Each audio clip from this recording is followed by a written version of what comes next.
दोस्तों, आज एक निर्णय आया है। मैं समझता हूँ निराशाजनक ज़रूर है, लेकिन अप्रत्याशित नहीं है, अनएक्सपेक्टेड नहीं है। ये मैं कहना चाहता हूँ कि आप लोगों ने कहा कि आप मेरे लिए इंतज़ार कर रहे हैं। हम इस निर्णय का इंतज़ार कर रहे हैं 66 दिन से, 66 डेज़। और 66 दिन बाद आज 10:30 बजे जब निर्णय आने की सूचना आई, तो उसके बाद भी निर्णय नहीं आया और कहा गया कि 2:30 बजे के बाद आएगा। और 2:30 बजे के बाद ये अभी इस कमरे में आने से 10 मिनट पहले मिला है हमको। तो इसलिए हम भी आपकी प्रकार इंतज़ार कर रहे थे, और इसलिए मैं निर्णय को अंत में टिप्पणी करूँगा, क्योंकि मैंने भी अभी 10 मिनट पहले ही इसको सरसरी तौर पे देखा है। जैसा कि आपको याद है, ये अपील 25 अप्रैल को फाइल की थी हमने हाई कोर्ट में, उच्च न्यायालय में, और 29 अप्रैल को और 2 मई को सुनवाई हुई।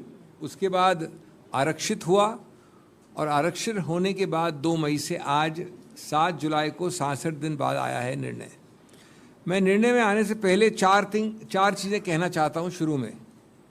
नंबर 1, विनम्रता से मैं कहूँगा कि ये जो कानूनी जुरिस्प्रूडेंस गुजरात से हमको मिली है, इसमें भी और सेशंस कोर्ट में भी, मैं समझता हूँ वो अद्वितीय है, क्योंकि उसका कानून में और कोई मिसाल नहीं है, बेमिसाल है।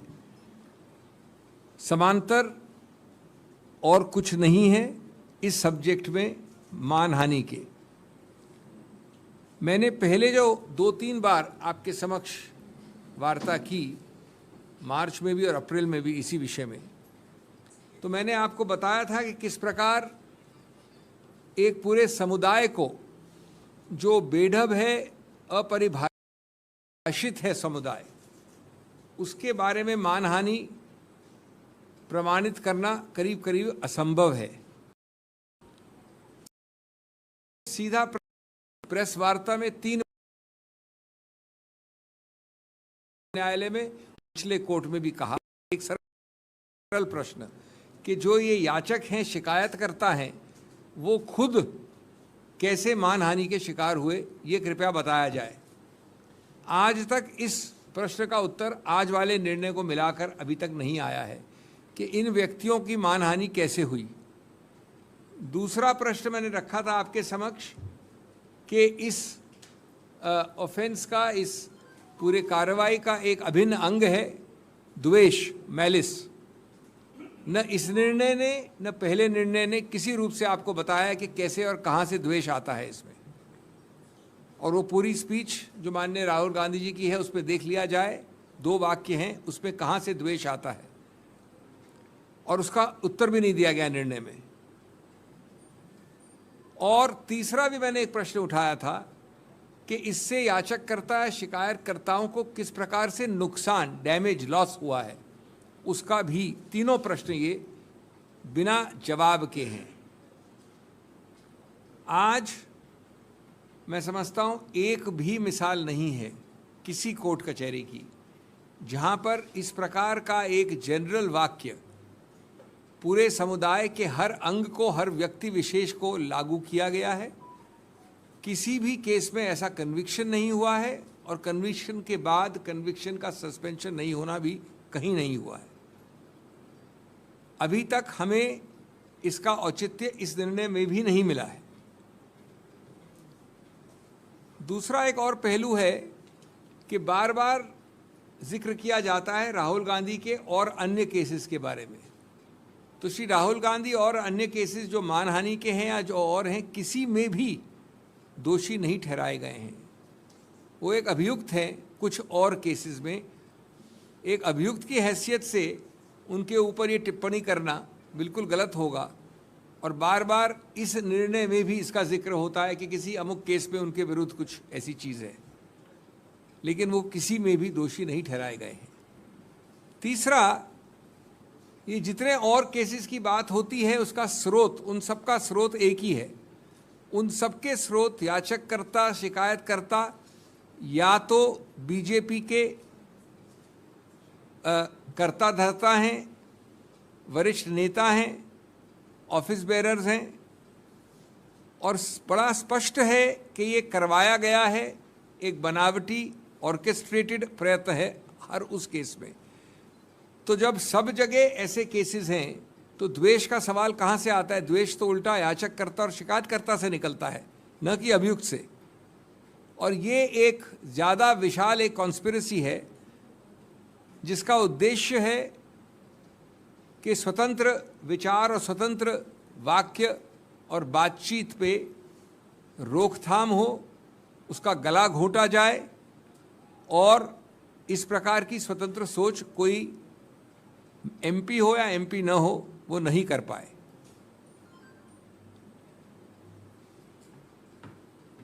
एक और विचित्र बात है, आज सुबह 10:30 बजे जब घोषणा हुई कि निर्णय आने वाला है, यद्यपि आया अभी 10 मिनट पहले, तो जिक्र किया गया वीर सावरकर के बारे में।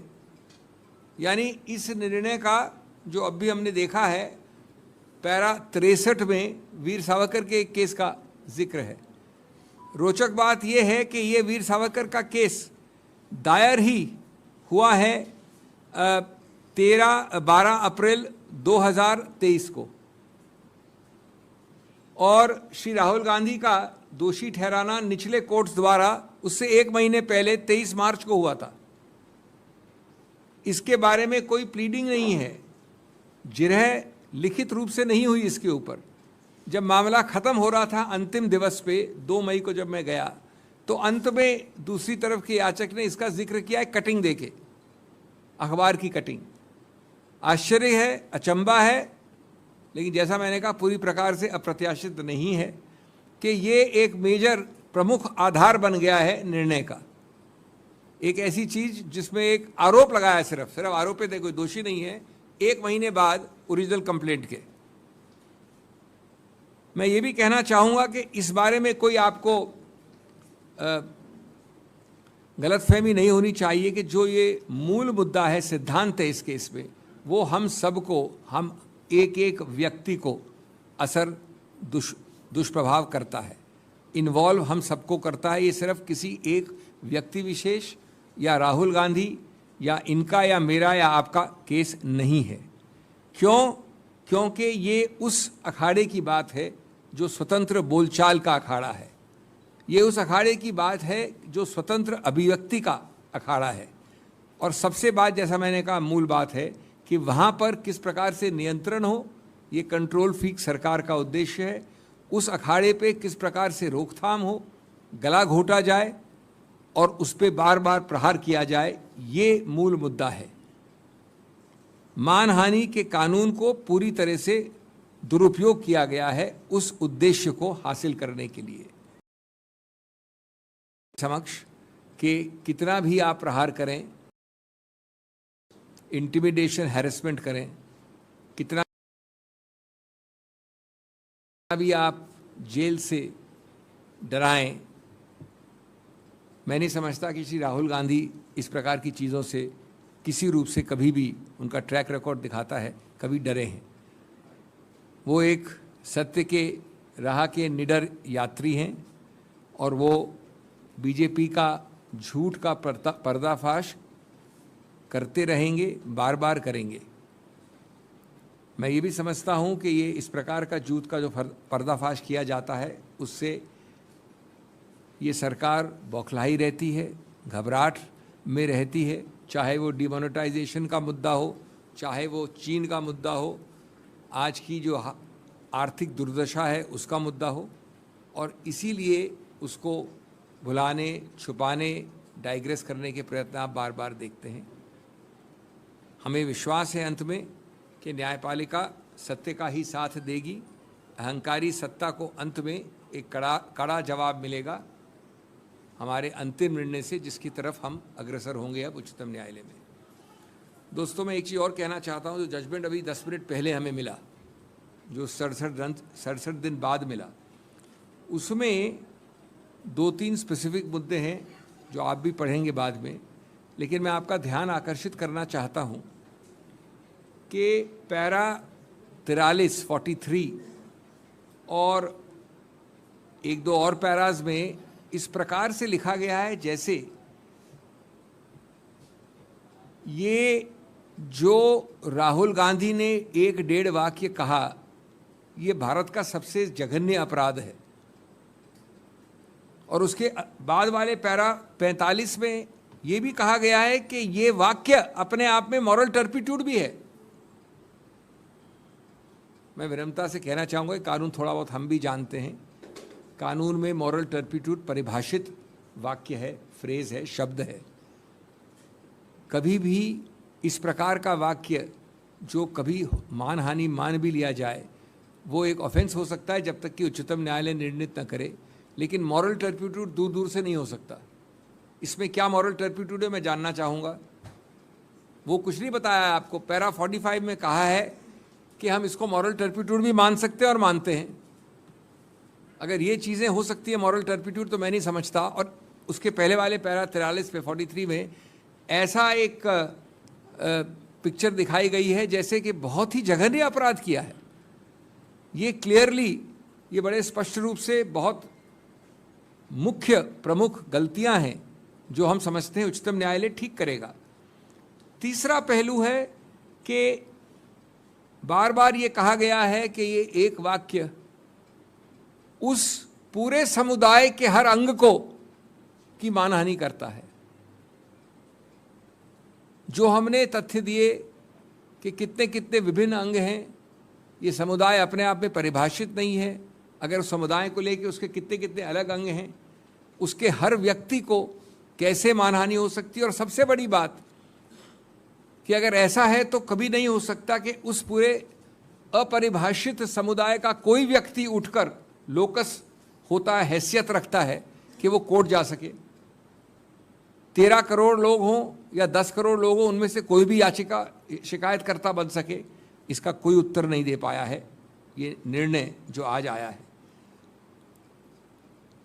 जैसा मैंने कहा, पैरा 63 में सावरकर का जिक्र है, एक ऐसी कंप्लेंट जो 1 महीने बाद इस आज वाली कंप्लेंट के फाइल हुआ और जिसकी बहस हुई नहीं। अंत में आखिरी दिन 2 मई को एक न्यूज़पेपर कटिंग दी गई। ये कानून की बहस का परंपरा नहीं होती, उसको प्लीड करना पड़ता है, लिखित रूप से अंदर लाना पड़ता है पूरे समावेश में। तो ये सब जो हैं, और इसके अलावा मैं आपको तकनीकी रूप से नहीं कहना चाहता, कई और पृष्ठ हैं। पैरा 56 है जिसमें कि कहा गया है कि 499 यानी मानहानि एक बहुत ही जघन्य अपराध है देश के विरुद्ध। समाज के कई बड़े बड़े अंग हैं जिनके सार्वजनिक कैरेक्टर को वो आघात पहुंचाता है। मैं नहीं समझता कि अगर ये था तो जो विधायिका थी उसने ऐसे ऑफेंस के लिए मैक्सिमम दंड 2 वर्ष रखा, जिसको इस पैरा 56 में जैसे कोई डेथ पेनल्टी का ऑफेंस बना दिया है माननीय जज ने। विधायिका तो निर्णित करती है कि कितना जघन्य अपराध है। इतने जघन्य अपराध के लिए 2 वर्ष का रखती है मैक्सिमम सेंटेंस विधायिका। ये सब चीज़ें और अन्य चीज़ें हम रखेंगे समक्ष। But as I said in the beginning that this is a disappointing but not an unexpected judgment, and we are sorry to keep you waiting and to change the press conference times, but we have waited for 66 days for this judgment, and on the 66th day when it was announced at 10:30 in the morning, the copy was made available about 10 minutes before I started this press conference. But be that as it may, let me submit to you that the jurisprudence found in this judgment, which I will summarize in a moment at the end, is unique and extraordinary. For want of a better word, I will say that it has no parallel or precedent in the jurisprudence of the law of defamation, with which the whole country is familiar. I had, in my earlier press addresses on this topic with you, pointed out that the core legal issue is whether a undefined amorphous group, not even defined in any way, any statute, any identifiable legal definition, how on earth can any member of this group, variously described to number 13 crores or 10 crores, anyone get up and have locus to claim defamation? In this case, without answering this question, I repeat, without answering this core question which I have raised, not only in the arguments there, but before you in the press conference, the court appears to hold indirectly, without directly answering, that any member of that 13 crore or 10 crore community can stand up and say, I've been defamed. Without showing, number two, again not addressed, any personal loss or damage, and without, most importantly, showing how the accused Sri Rahul Gandhi has shown malice, which is an essential ingredient of this offense of defamation. In that 1.5 sentence, in an otherwise 3-page speech at Kolar in Karnataka. I would submit before you that possibly there is not a single case or precedent in the law of defamation in India anywhere where there is an intersection of the allegation of such a large community being defamed, A, B, the intersection that any member of that community can stand up and file defamation, and C, without showing any personal loss, damage or malice by the accused. The justifications which we have seen 10 minutes before today's meeting by the judgment do not address these issues at all. The other thing which has escaped everyone, despite our very specific case setup, indeed much of this was said before you in the press conference, is that possibly the boot is on the other leg. The malice cannot be with the accused here. The malice appears to be with the class which is filing diverse complaints across the country. These cases, always the other side refers to so many cases against Rahul Gandhi. Number one, they forget that those cases which they refer to, on not one of them is he convicted. He is an accused, holding an allegation, not a convict.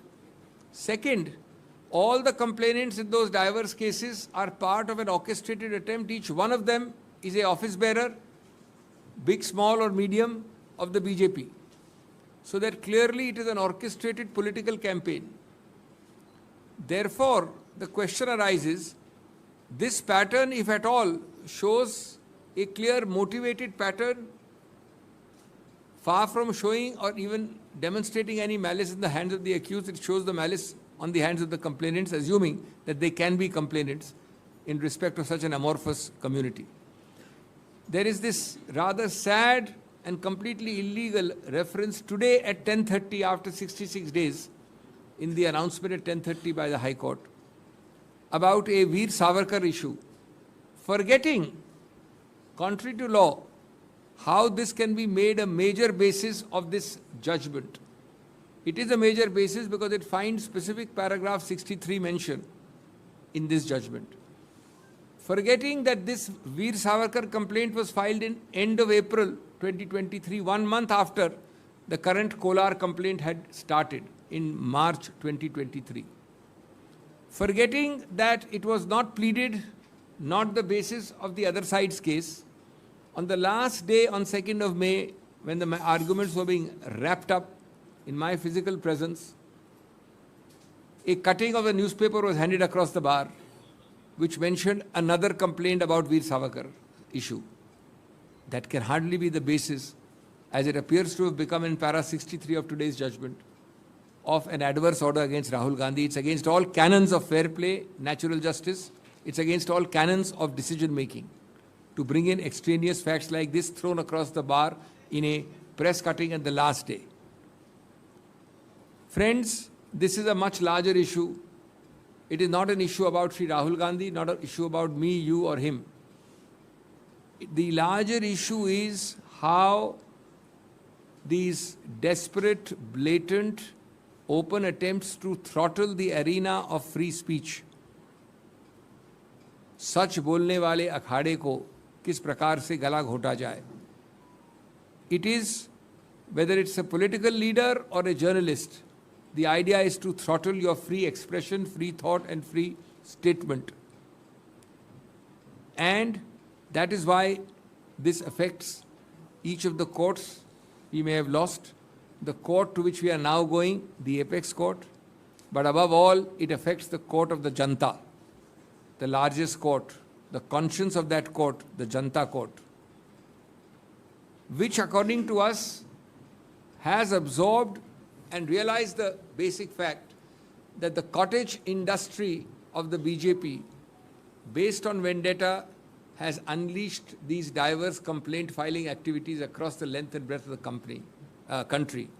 For what? To throttle Rahul Gandhi's voice. Why? Because Rahul Gandhi fearlessly speaks the truth.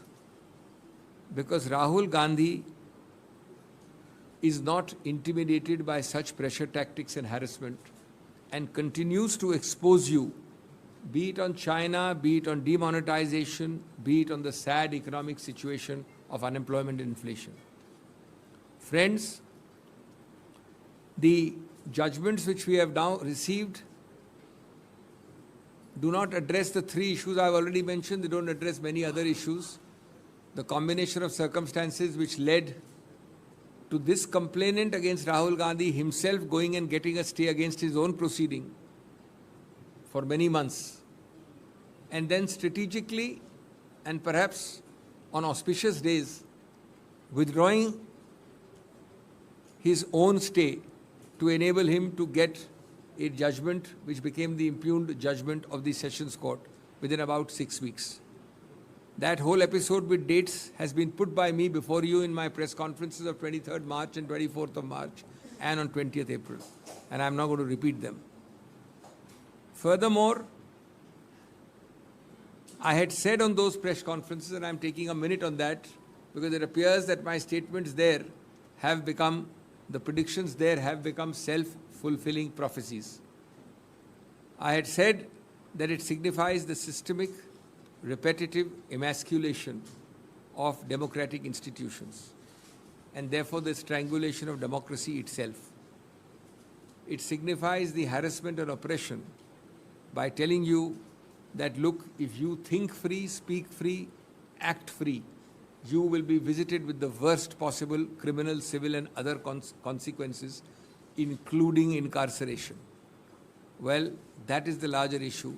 And for that issue, Rahul Gandhi will always stand firm and straight. Friends, we have full faith in the judiciary and in particular in the apex court where we are now proceeding. We have no doubt that this intersection of arrogance and infallibility shown by this government of the day and the ruling party of the day will be dealt with properly in the Supreme Court.